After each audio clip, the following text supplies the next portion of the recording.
Alright, everyone, we are back with our spoiler version of talking about Fire Emblem 3 Heroes, this time with Rai. By the way, I'm Alan. Hello, Rai, how are you in Japan? Hi, I'm great, thank you. It's my last of a week-long vacation. It was wonderful. I spent all of it playing Fire Emblem. I still owe you guys a review. I hope to get that done soon. It's okay. It's like I can sense your passion for the game. Like, how many hours in are you? I think I promised Chad like a 3 hour first impressions. I am now 2 chapters away from finishing Blue Lions. I'm according to you, I'm early into the war phase, and I'm like 70 hours in. I like grinding. I don't know, like the system it just clicks with me, and fishing. Oh wait, grinding. You are on hard or normal? Normal. Yeah, okay. That makes sense. So, for anyone who wasn't sure of the difference between hard and normal, apart from the difficulty, with normal, it seems like you can do extra paralog battles that don't cost battle points. So you could basically level up your characters an infinite number of times before proceeding with the story. Yeah. In hard mode, every paralog battle costs points, so there's only a limited number of times you can level up and grind your characters without raising your professor level. Yeah, there you go. Yeah, because no, you could level up, but there's a point that it's pretty unreasonable to try keep leveling up because of the cost of how much it takes. Not resource wise, just time wise. Like let's say you're like level 30 on a level 20 stage, like that's not gonna work for you anymore. The level of the paralog battles do depend on what chapter you're at, so I suppose that's the hard stop you have, but really if you really want to grind it out, then you can keep doing it as many times as you want. Yeah, you can. That still gets the skill points going, right? I mean, skill points are basically just the number of battles you engage in. Skill points, yes, but I don't know how they scale with level. Like they definitely scale, like from B plus, A plus, all that. But I don't know if you're whacking on like low level enemies, does it still go up the same amount or not? It just doesn't seem practical. Oh, I didn't. I wasn't able to test that just because I was in a hard. But yeah, basically any battle you get into, you get 1 point of that skill, unless you got the renown bonuses. So there are some renown bonuses that give you more job EXP.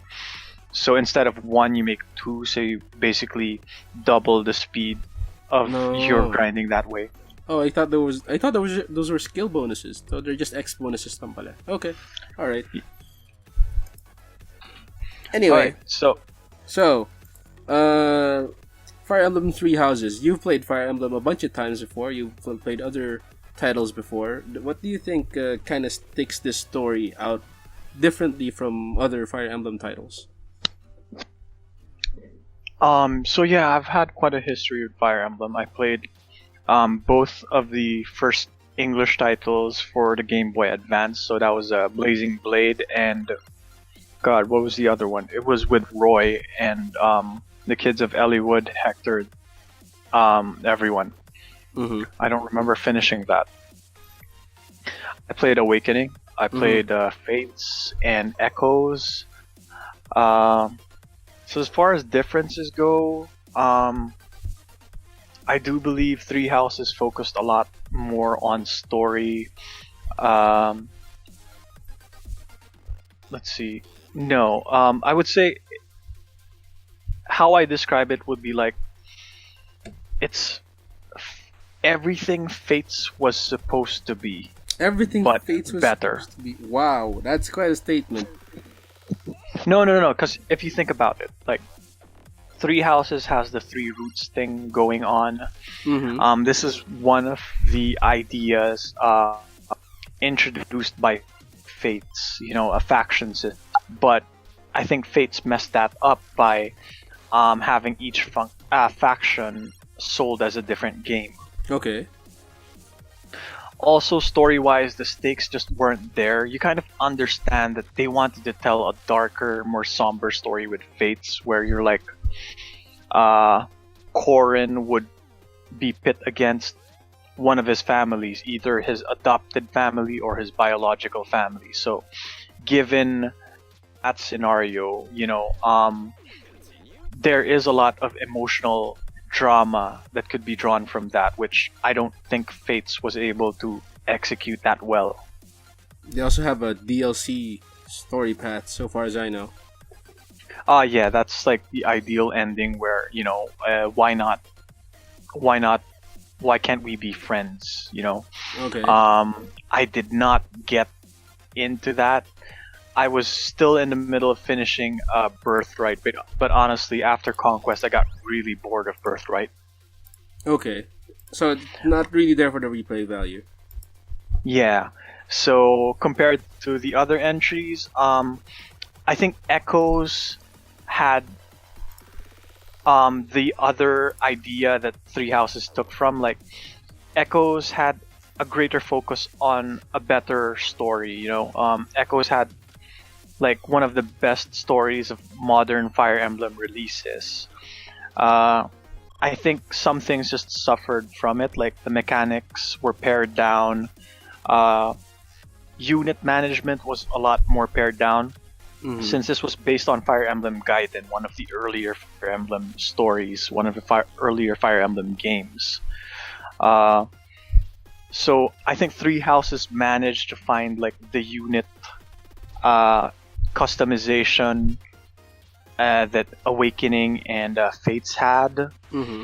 It managed to have the story of Echoes, and it managed to innovate on like the social link, the support system that Awakening exploited. It's the system that Fates, it's what I believe was the key to the modern success of Fire Emblem. Okay. Waifus. Right. Waifus and persona conversations. Yes. I think that was one thing Fire Emblem had over classic tactics titles like FF Tactics, Tactics Ogre, and Disgaea. Oh yeah. Fire Emblem, even in its early inception, like the GBA titles, even Shadow Dragon, focused on a lot of interaction between your characters. So you grow to love your characters more, you learn more about their personalities, how their dynamics work with other characters, and this was something a lot of other tactics games did not have. And then you throw in permadeath. So you build a bond with your units over time that I don't think any other game has been able to replicate in this genre. Yeah, I agree. Because, for example, Final Fantasy Tactics or other similar JRPGs that's of that format, even if they do let you develop relationships with other characters, they generally just stick to just your player character and the rest of the cast. But for Fire Emblem, you're also seeing interactions between other characters. So it could be between your house, like best buddies or enemies that eventually learn to actually tolerate or even like each other. So there's a lot of character development with their own flaws and how they overcome it, not with just one person, not with just you, but with other characters as well. So they really grow on you because of that. Like, yes.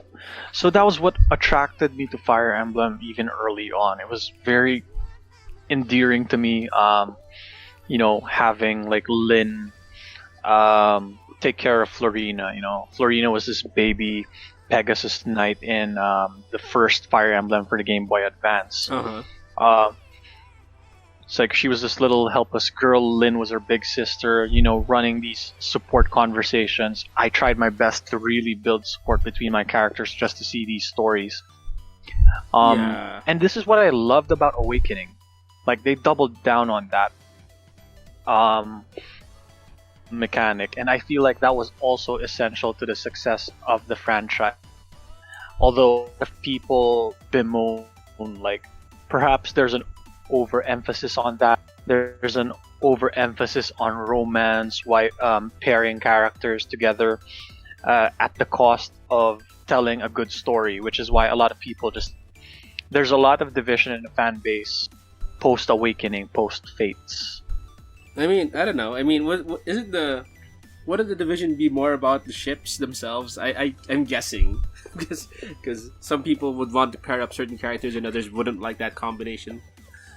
It isn't so much contention on who you ship with whom. Uh-huh. It was more of people were moaning over the fact that, you know, I think we're sacrificing story quality too much to make the shipping thing happen. You know? Okay.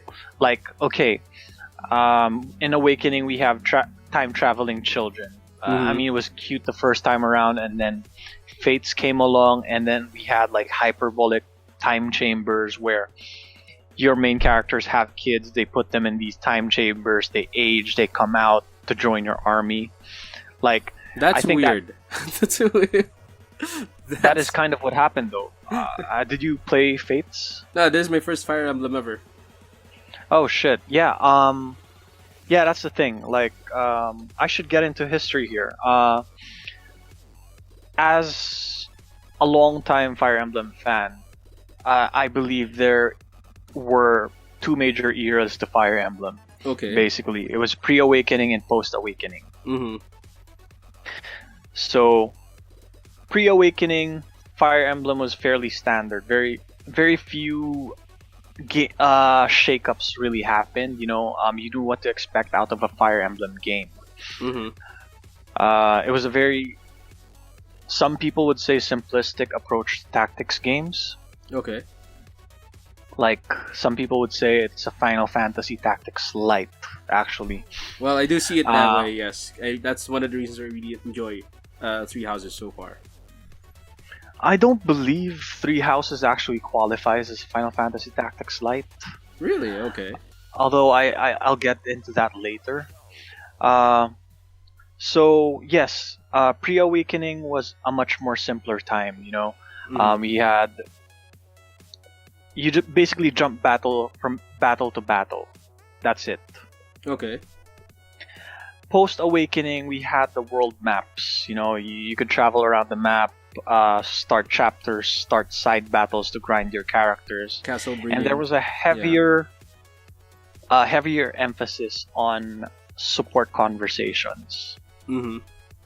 Like, support conversations had the reward mechanic of, you know, producing children by shipping these characters together. Mm-hmm. They make children that inherit their stats, their skills.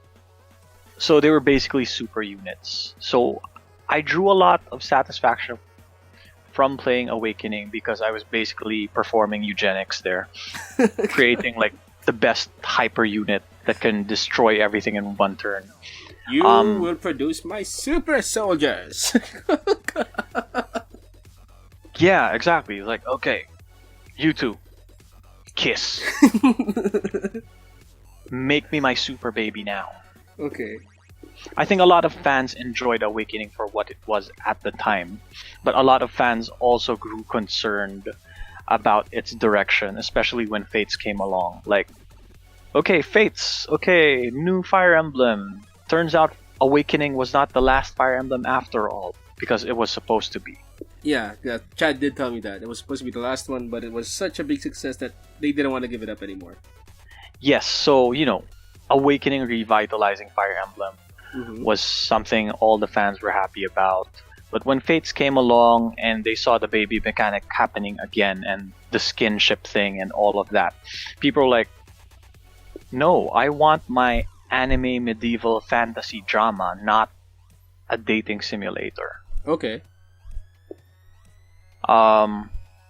So there was a lot of apprehension about the direction of Fire Emblem. But then there'd be also the faction that would want the dating simulator, wouldn't there? Yes. So you see, there is that big challenge that I found interesting with regards to the franchise. Like, you had your old fans that loved Fire Emblem as it was before. Mm-hmm. But at the same time, you have a lot of new young fans that love Fire Emblem for what it is or was as of Awakening and Fates. And that's the two period thing that you're talking about. Yeah, so that's the thing. I think every beginning, Intelligence has been trying to figure out what Fire Emblem is to them, and then what Fire Emblem should be, or what it is, what it should be that would appease both fan bases, if that makes sense. Yeah, like the middle of the road solution kind of thing, right? Yeah, so I think they tried their best there. Like, okay, we're gonna do Fates, which was basically an A/B test. Okay. Birthright is going to be a lot like Awakening. Conquest is gonna be a lot like classic Fire Emblem. You don't have the world map, you don't have grinding. It's chapter by chapter by chapter. Mission structures are different. But both sides will still get their waifu. Okay. So, personally, I did not hate Fates, or at least I started with Conquest. I loved Conquest. I hated Birthright. I did not get to Revelation anymore. Like, I just got tired of Birthright, and at some point I was like, is it worth it? I don't know. Okay. So, yeah. And then I moved toward Echoes, which was a remake of the second, I believe, if not third Fire Emblem, like overall. It's one of the Fire Emblem titles that did not make it stateside, so it's the first time Americans or English-speaking people experience a story. Okay. In this case, they removed the babies, the baby making, the shipping. Okay. They still had support conversations. There was still the two alternate routes of Alm and what was her name? Cecily? No. Shoot. Damn, I forgot. Okay, two factions idea. Yeah, two teams actually. But instead of like playing through one side for the entirety of your playthrough, you're actually switching between anytime you want. Oh, okay. Like, actually, to proceed with a chapter of you had to finish Celia. God, I need to fire. Alright, well, it's okay, it's okay. We can probably move on to it. Oh wait, I think I'm hearing my own audio bleed from your speakers. I'm not on speakers, I'm on headphones. Okay, then maybe it's just a little loose. But anyway, getting back to Three Houses, because that's what we're here to talk about. Okay. So we were able to spot out that Three Houses seems to be an amalgamation of a bunch of things that intelligent systems decided to develop. Like, Chad and I were talking about it the other day, and he mentioned that there was a collaboration between Atlas and intelligent systems for Tokyo something. It was their collaboration game, and it came to me that it's likely that they picked up a lot of stuff from Persona by creating that game, and now it translates into Three Houses and all the other things you mentioned a while ago. Yeah, I see bits and pieces of that in Three Houses when you talk about them. So, and I guess it's not really different. It's more of it's the best that they could possibly come up with all the experience they were able to get so far. That's actually an interesting insight there. As far as I'm concerned, I didn't play Tokyo Mirage Sessions, the Shin Megami Tensei Fire Emblem crossover mashup. I would say I did not play that at all, so I don't know how it plays like. But to me, Three Houses was an amalgamation of every post-Awakening Fire Emblem developed so far. So with Awakening, they were able to see that, okay, fans really like support conversations, like these side scenes of the daily life of their characters. With Fates, they saw there was a lot of potential for story if players were given the option of experiencing it from multiple points of view. So it's why we have the titular Three Houses now. I think it took riffs from Fates with Nor and Hoshido. Mm-hmm. more cynically, if we were to look at this more cynically, it's like, okay, we fucked up the story with Fates. Let's do a better, more dramatic story with Three Houses this time around. And then with Echoes, they realized we should try to find a way to use our mechanics without compromising, you know? So, okay, we're gonna really bite down on support conversations, but we have to make sure the story is still the best that it can be. Yeah, it doesn't. It's the support conversations don't get in the way of the story, and Yes. from what I can see, what they did there was, it's obvious that the pairing up isn't gonna be such a thing anymore, and they limit the amount of the level of support you can gain until war phase. Yes. There's also a matter that, with support levels, I noticed that they don't all max out at A or S, so all the supporting characters don't actually marry each other. Only the main character has the option this time around. Yes.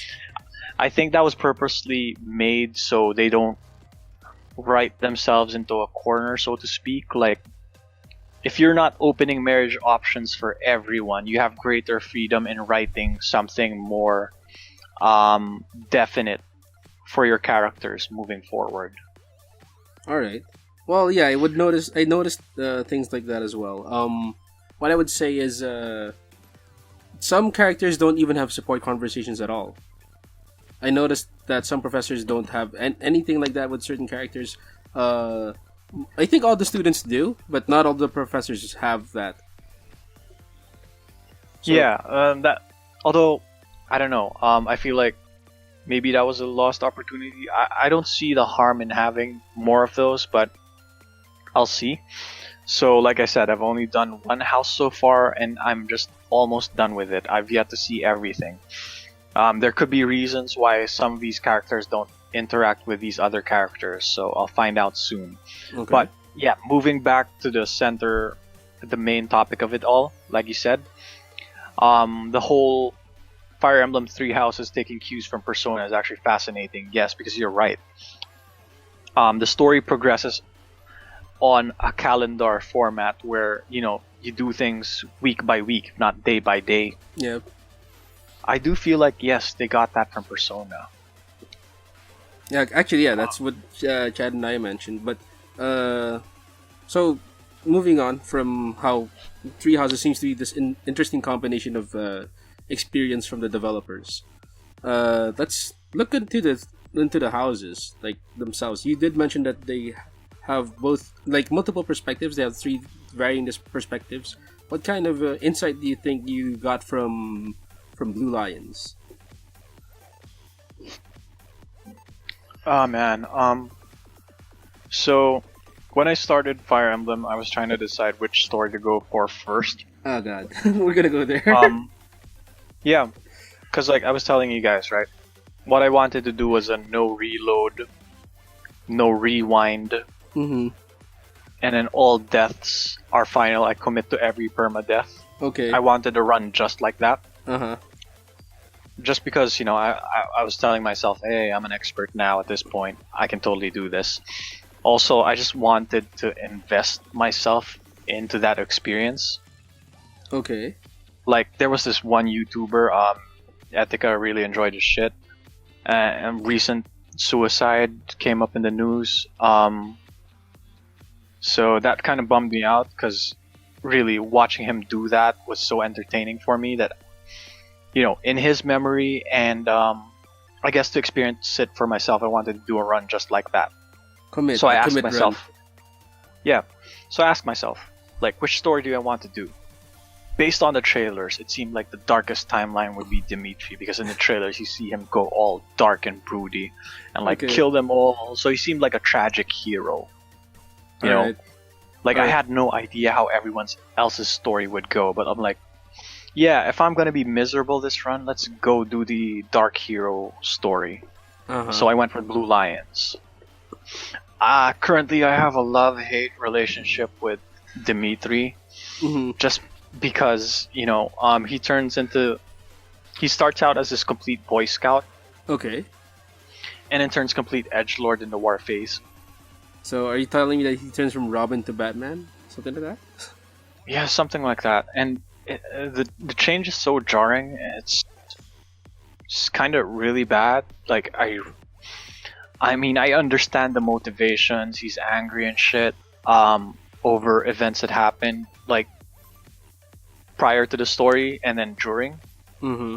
But I thought it was a very, very sharp turn. You know, like there's angry, I want to kill her, and then there is angry, I will kill all of them with my own hands.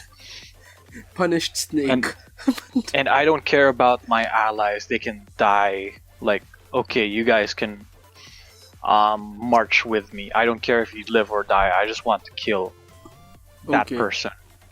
So I was like, extra edge. It's a little too much, you know?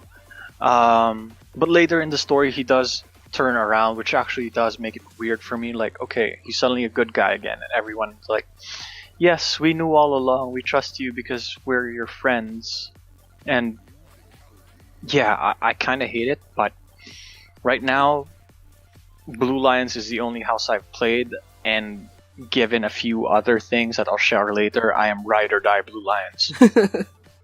Alright, well, for me, okay, so I ended up with Golden Deer, right? And where my running joke is, I just picked the girl that I like the aesthetics the best, and you guys know the archetype, and so I picked Golden Deer out of Hilda, and also the fact that Claude looked like the happy-go-lucky guy, and the other two like were super serious, like not my kind of story. And it turns out I picked up what I would call the Persona team, right? They're kind of a bunch of oddballs.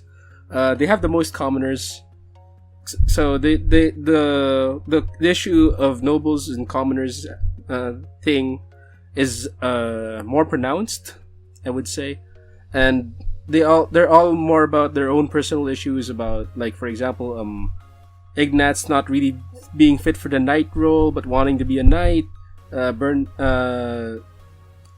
of the healers thinks that her crest is cursed, kind of thing, and she doesn't want to reveal it.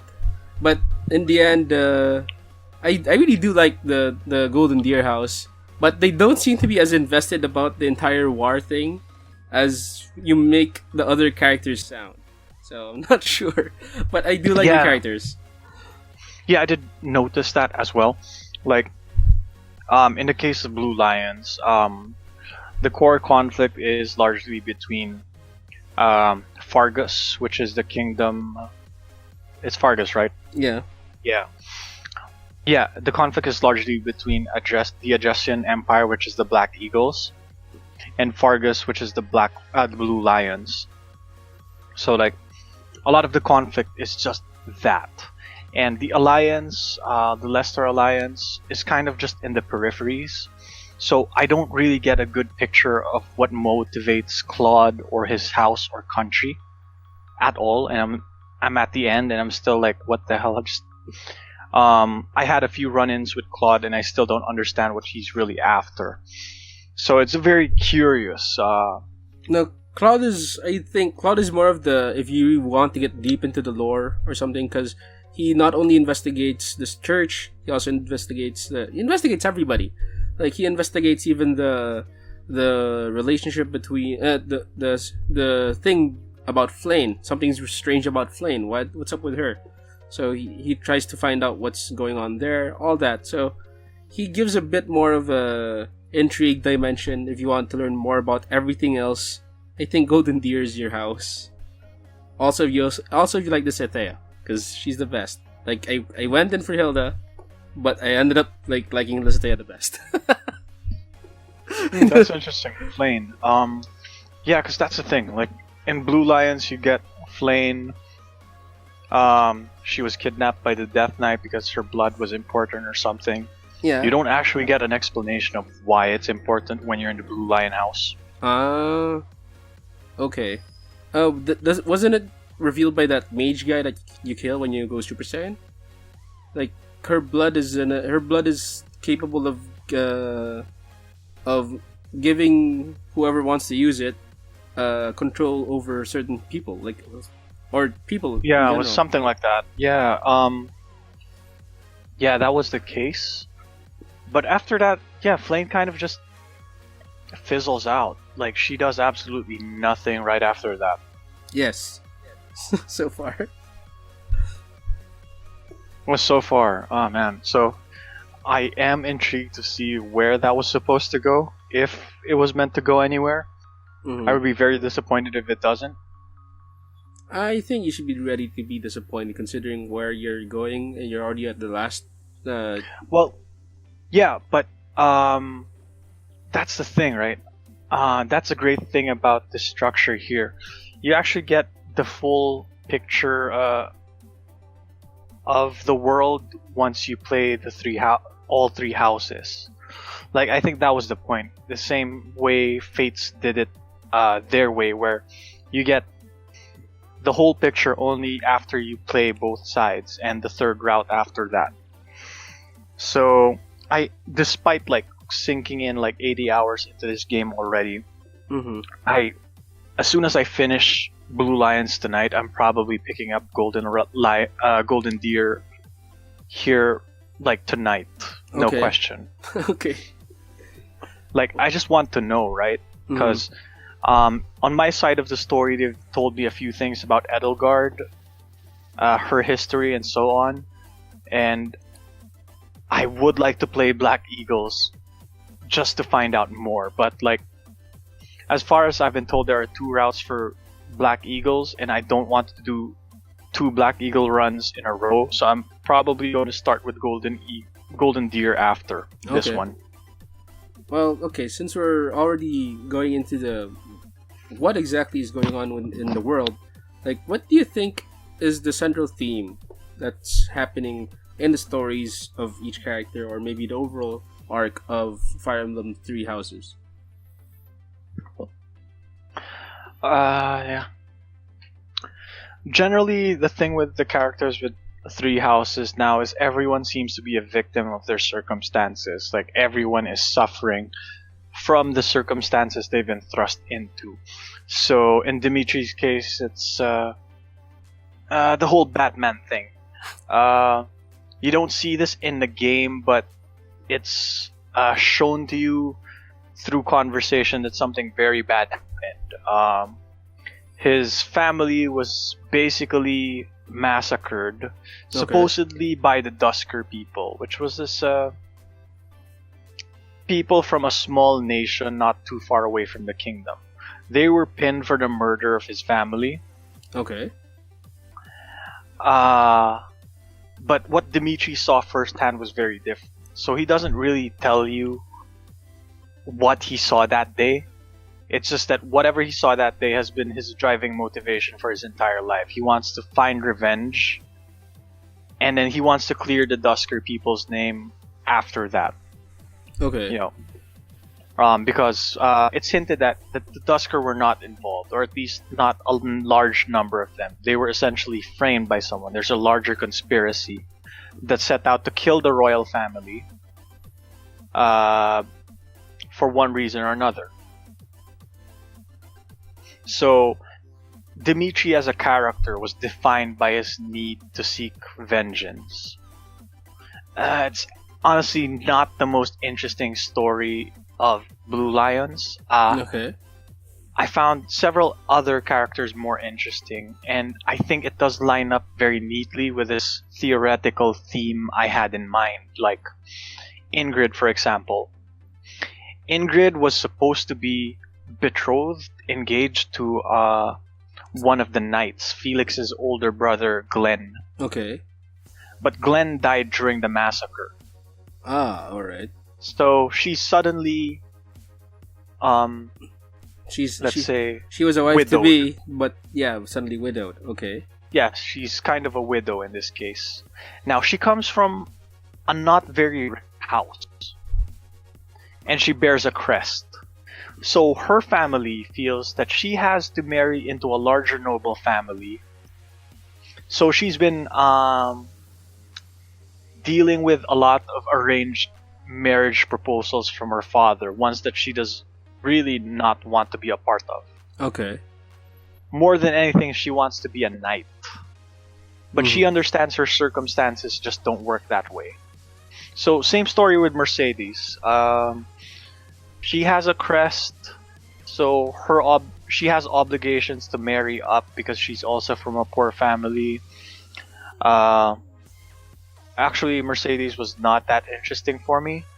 As much as I love her as a character, like Ara I herself. melt. Yes, I melt when I hear her Japanese voiceover. It's Okay. like, Yes. but yeah, as a character, she wasn't much, and as a usable unit, eventually she wasn't as great as a mage, but she was absolutely wonderful as a healer. Yeah, she's about the same level as Flame. Yeah. Um, One of the more interesting characters that I really, really enjoyed for the Blue Lions, though, is Sylvain. Okay. Surprisingly, Really? All right. yeah, Sylvain is this pretty boy who likes flirting with women, Mhm. and just he's infamous as like this big horn dog, this big womanizer. Mhm. So like right off the bat, I didn't like him as a character. He just seemed like a stereotype. It's like, come on, nah. So is he's the comedy character. Okay. Um, but as you get to know him more, actually, you realize what he's doing as a defense mechanism. He actually hates women. He's a misogynist. That makes sense. Yeah. Not exactly. It's more of He's awkward. no. You remember this mission where there's a thief that stole a relic. Uh huh. He has like a team of bandits. I think it's one of the missions you have to do in your school year. Okay. Yeah, I remember. I or remember something like that. You remember that one? Yeah. I think every house had to do that. This guy was Sylvain's older brother. Oh. He was born without a crest in a family of nobles. Oh, is this So- the guy? This is the guy that tries to use the quest weapon but couldn't, right? Yeah, it's that guy. So yeah, he was the older brother of Sylvain. Uh-huh. Basically, he was cast aside by his family as soon as Sylvain was born because Sylvain had the crest. Okay. So he grew to resent Sylvain so much so that he wanted to kill Sylvain. So Sylvain is in this circumstance where like he was born with everything given to him. He had the crest, which means he instantly inherits his house. Mm-hmm. He was fed, educated, loved because he had a crest. Okay. But he was very aware of that because he had an older brother that resented him for it. He had an older brother that made him remember every time that you're only loved because you have a crest. So that's why he's kind of being a jerk. He's kind of being a womanizer because he's intentionally trying to push women away because he grew up with the idea that people only love him, women only love him because they want to marry him and have their crest baby. Okay. And marry up, you know? You marry Sylvain with his crest and noble family, you'll be set for life. Alright, I see it. I get it. So he developed trust issues like, does this person really care about me? Does this person really love me? So that was Sylvain's inner conflict. And I found that so compelling. It was his outer personality was very deceiving for me. So despite him being like one of my least favorite characters at the start, he grew to be one of my favorite characters toward the end. You know, for me, like the character, I normally wouldn't pay attention to the bulkier types, but I instantly really liked Raphael, right? Because okay, so Raphael is not only he's kind of a clumsy character. He doesn't really think of things in a complex way. Like he's basically eat, sleep, food, fight kind of guy. But he actually he's an orphan. He's actually an orphan, and one of the people in his house, one of his classmates, Ignatz, his parents are kind of by technicality involved with the death of Raphael's parents, and the noble that was responsible for that event happening is also in the Golden Deer house, but Raphael doesn't care. because he doesn't think that sins are inherited, kinda. Yeah. So Yeah. So there is this awkward dynamic between the three of them, I suppose. yeah, there is, and like the two guys feel guilty about it, but Raphael is like, no, don't talk about that. We're friends. They're our parents. They do their thing, and we're our own selves. And like I found that to be, you're surprisingly one of the most mature characters I've seen in this game. So Yeah, he's antithetical to the drama of most of the characters. Like everyone's like, "Oh no, my parents did this," or "Oh no, I was born this way, so am I stuck living this way?" So it's actually refreshing to have a character who's like, nah, man, don't sweat it." yeah. So and then there's also okay. So so Hilda is kind of a girl that is pressured by the fact that she has such an amazing family. Her brother's an amazing general, and she doesn't want to commit to doing hard work because she's afraid of disappointing people. That's her shtick. While Listea, she was born with 2 crests, and that's like a big secret apparently. Oh yeah. I actually recruited Lysithea, so I got to know her secret via her support conversation with Hanneman. Yeah, So interesting, but I haven't seen much of her yet. Maybe because I'm not in her house, I suppose. I adopted her into mine. Okay. Well, very wise decision. Anyway, so the thing is, so you probably know by now that one of the side effects for her having a second crest is that she apparently has a shortened lifespan. Yeah, I read that. Okay. Although, yeah, I So suppose it's just out there. Is there actually a bit of story there for you? no, she actually Like, are she there explains it. missions? She explains it. There's no actual missions around it. She just talks to people about it, like when the support level is high enough. And actually, one of the most interesting story for me is how she talks to Hanneman, because Hanneman is like, the professor is all about the crests, right?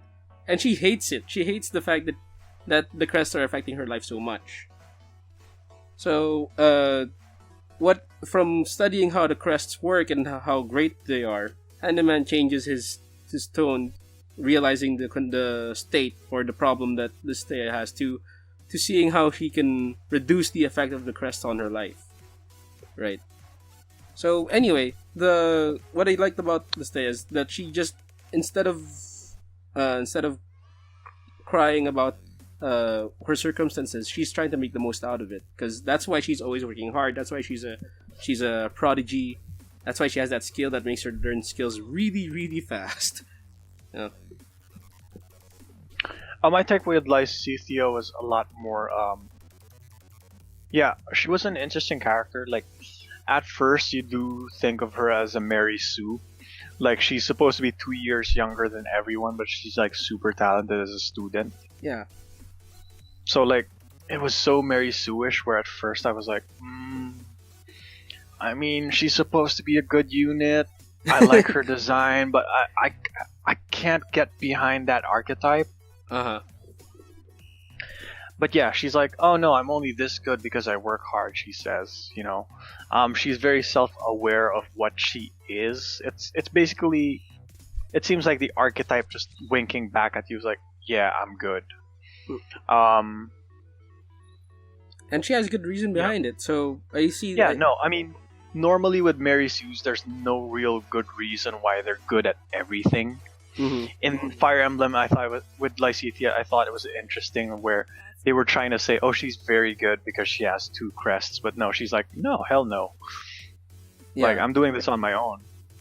Yeah, she doesn't sleep, she studies all day, that kind of thing. She puts in the work, basically. She puts in the work. Yeah. But anyway, so So I thought that was endearing, but, well, right now, I really haven't much to say on Lysithea. I'm kind of just, you're a good mage, but I I don't know. don't see much of her character yet. One of the funnier support conversations she has is with Felix. Trust me, like it's pretty adorable. Anyway, Oh, the cake. yeah, The cake. the cake. It's like, I'm making this less sweet so you can learn to enjoy cake. Like, okay, Oh, I'm you gonna already make finished it. Yeah, it's Yes. it's pretty adorable. Like She grows on It's you. pretty nice. She grows on. Anyway, all right. So I guess we can say that everybody has circumstances they didn't like or they were forced into not by not and they'd rather not have it if they could. But it seems to be it's constantly about overcoming these circumstances.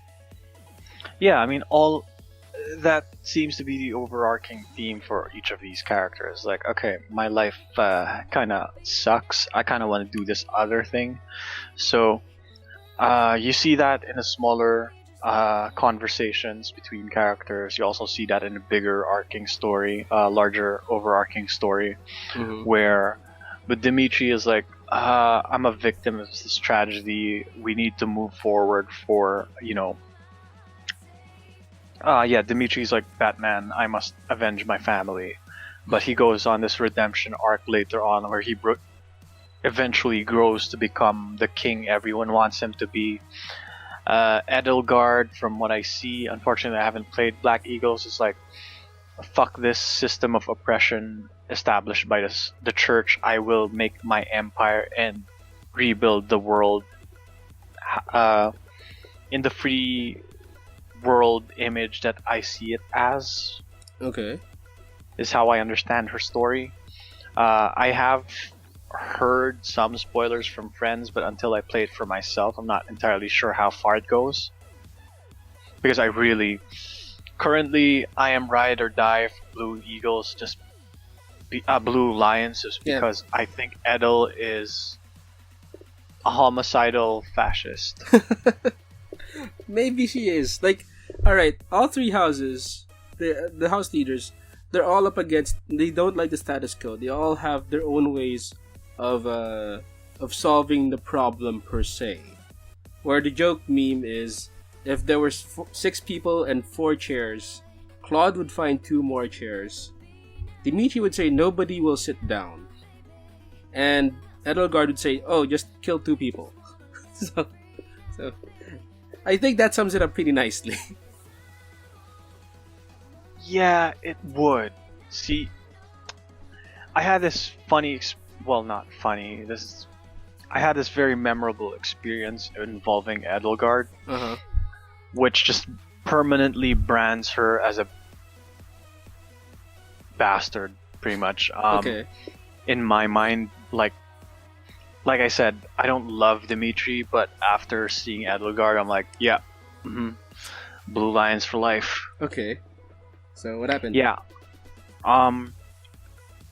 So during your school years, there's actually this big event where all 3 houses basically have a mock war against one another.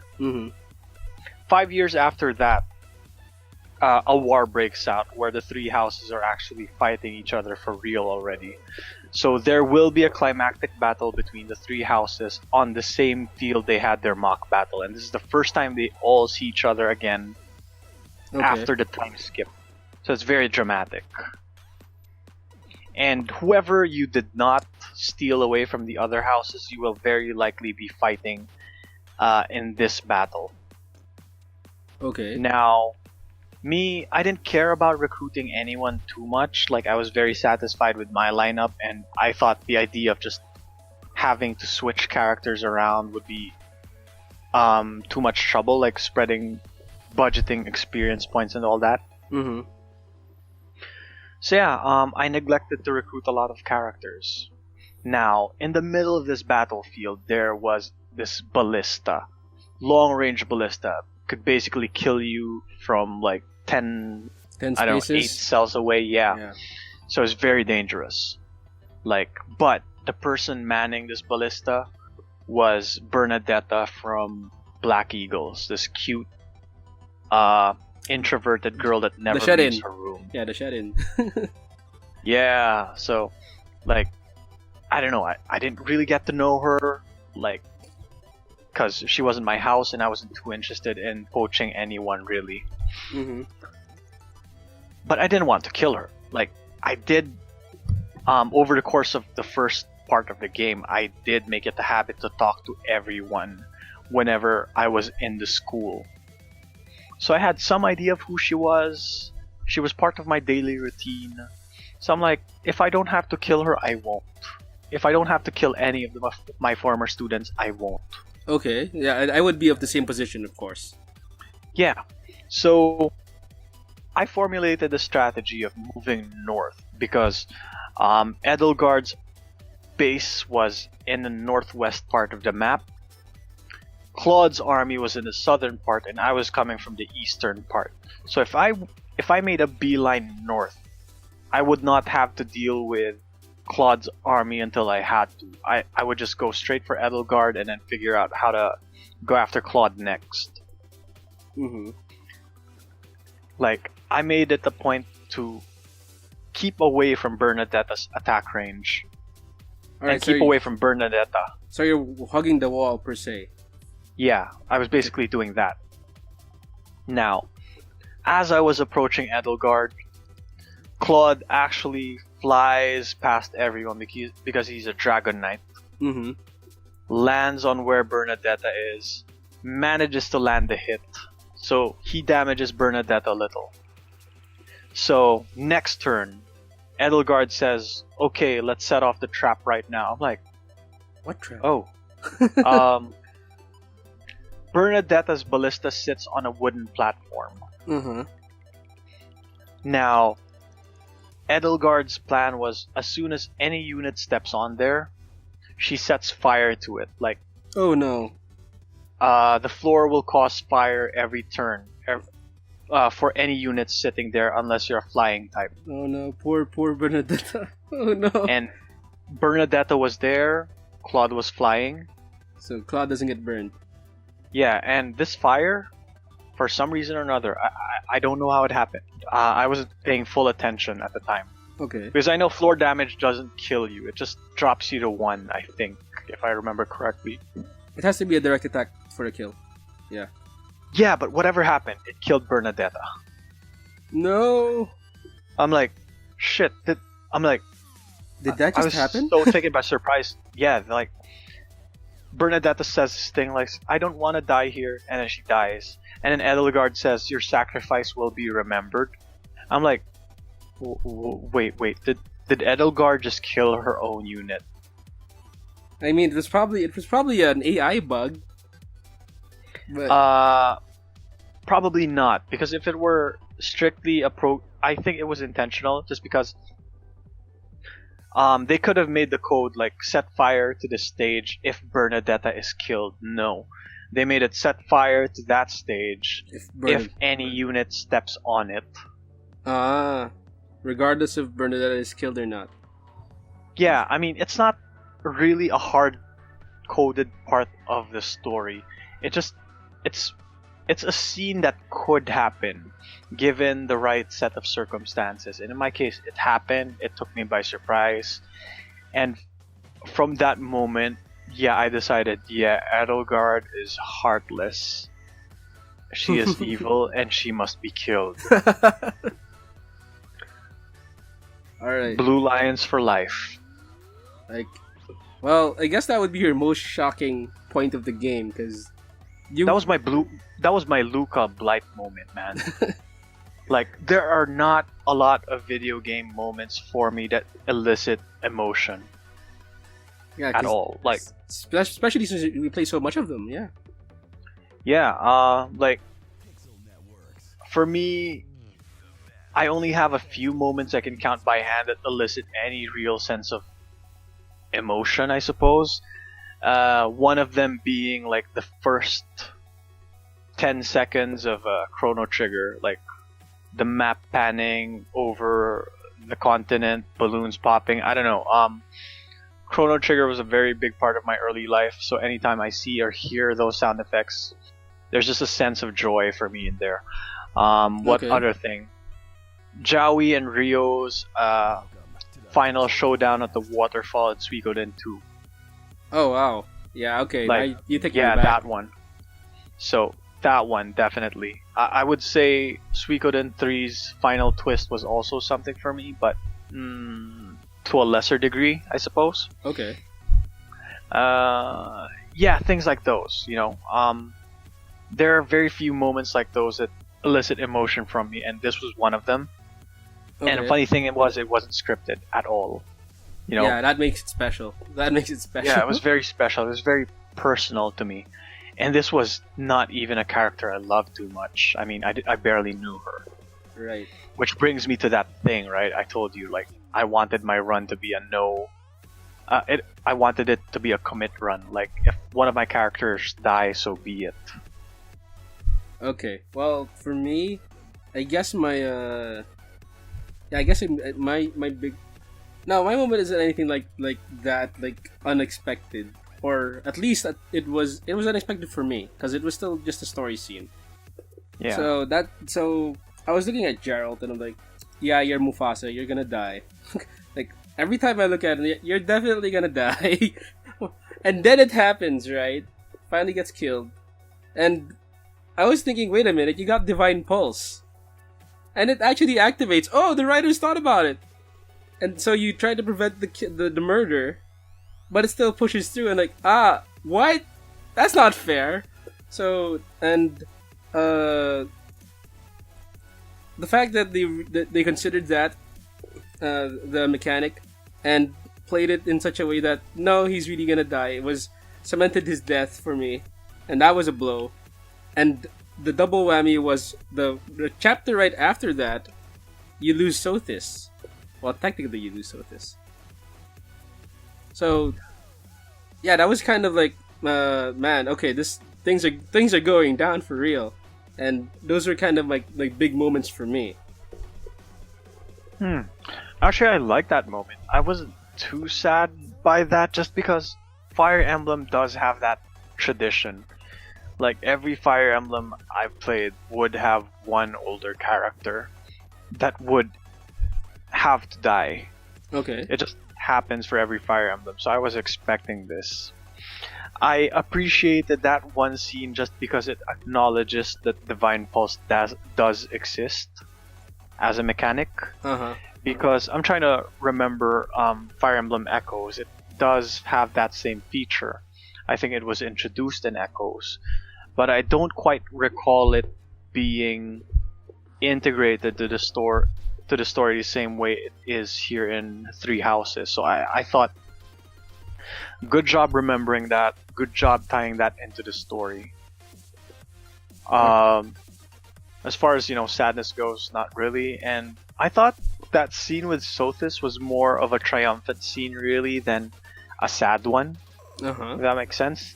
Because, like, Sothis does wake up, she remembers everything, and she's like, I know what I have to do.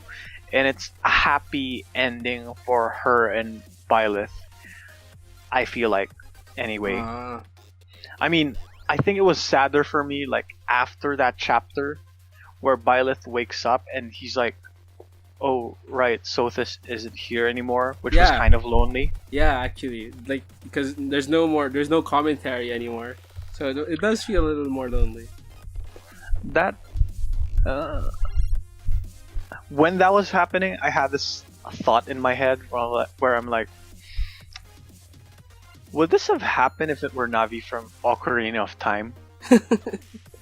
No. Because that is essentially what Sothis was. She was basically, I suppose, the mouth for a supposedly silent protagonist. Yeah, I guess. If you put it that way, yeah. Like, I think, the developers wanted a silent protagonist, but at the same time did not. They wanted a character reacting to the circumstances the protagonist goes through. Without having the character actually say it.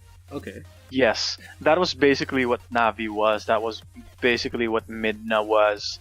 That was Sothis. For Nintendo. It seems to be a very Nintendo thing, having a silent protagonist and then having a support character just mouthing off all the time. Yeah, Jiminy Cricket per se. That was basically it. It's like this is probably how like Navi just goes away, and it was kind of lonely, Yeah. Well, like she was gonna get annoying after a while, but like the fact that she left was like kind of sad for me for a little bit. But well, the character notices that Sothis isn't there. The music is sad. They're really trying to get it on, you know. They're letting it on thick, you know. So I get it. Yeah, though, yeah, not really a monumental loss for me. I saw that coming. I saw Gerald coming. Honestly, I saw the whole twist with Dimitri coming as well. They were laying on the foreshadowing thick. It wasn't a big surprise. But Really, truly, the biggest losses for me are the permadeaths, like hands down. Like I told you, I was doing a commit run up until I decided not to.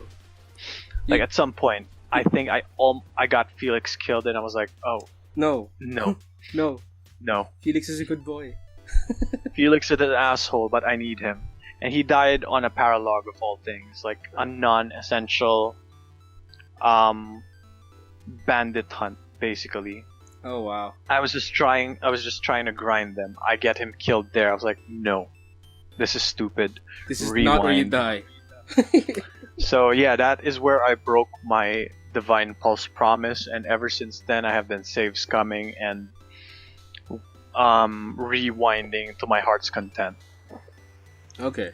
Because yeah, despite like my own experience, I do still fuck up.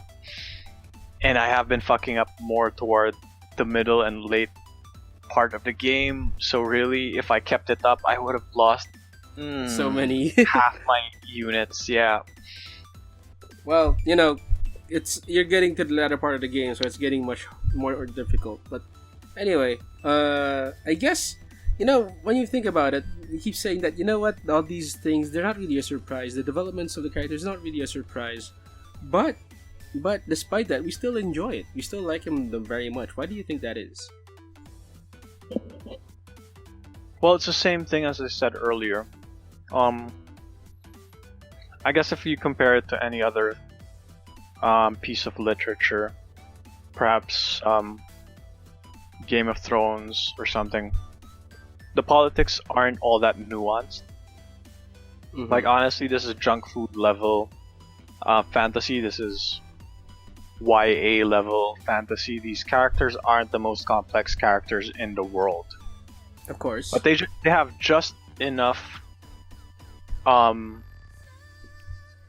juice in them, I suppose, to be endearing. And that was one of the greatest things Fire Emblem's ever achieved for itself. Like from the first ever Fire Emblem. Even if you did not get much conversation out of these characters, the fact that there was a permanence to their loss. Players were always motivated to be very, very careful to try to keep everyone alive. So losing one unit did feel like a major personal failure that you would pay for the rest of the game. Alright. Now, adding these personalities, improving the writing of these characters here in Three Houses, just makes that even more felt. And I think that is one thing just Fire Emblem had and did better than any other games in its genre. So, you know, make your pieces matter to you in more ways than just tactical. I guess that's what you're saying. Yeah, because FF Tactics did have permadeath, Yeah, but not for the main characters. They were usually for the hireable no faces, right? Your squires. Main characters can also die. They can also die. But then at least an automatic game over. Yeah, once they run it's an automatic game over, and as far as I remember, only if they've run their course in the story. Yeah. Like, if I recall, Cloud does perma-die. I'm trying to think if, like, Mustadio, Agrias, do they perma-die as well? No, the permadeath is applied to them once they're officially part of your party. While they're guests, they only get knocked out. Yeah, so there wasn't that sense of permanence, you know? Mm-hmm. I guess you could get attached to your squire like I did before. Like, I had a squire named after me. I was like, no! But yeah, I it was different. But, you know, actually, when you think about it, the system was still pretty lenient back then on Final Fantasy Tactics. You got like 3 full turns before they expire officially. That's a lot of time. Yeah, and Fire Emblem from the get-go has been all like, no, you lose them, you die, unless you're a filthy casual.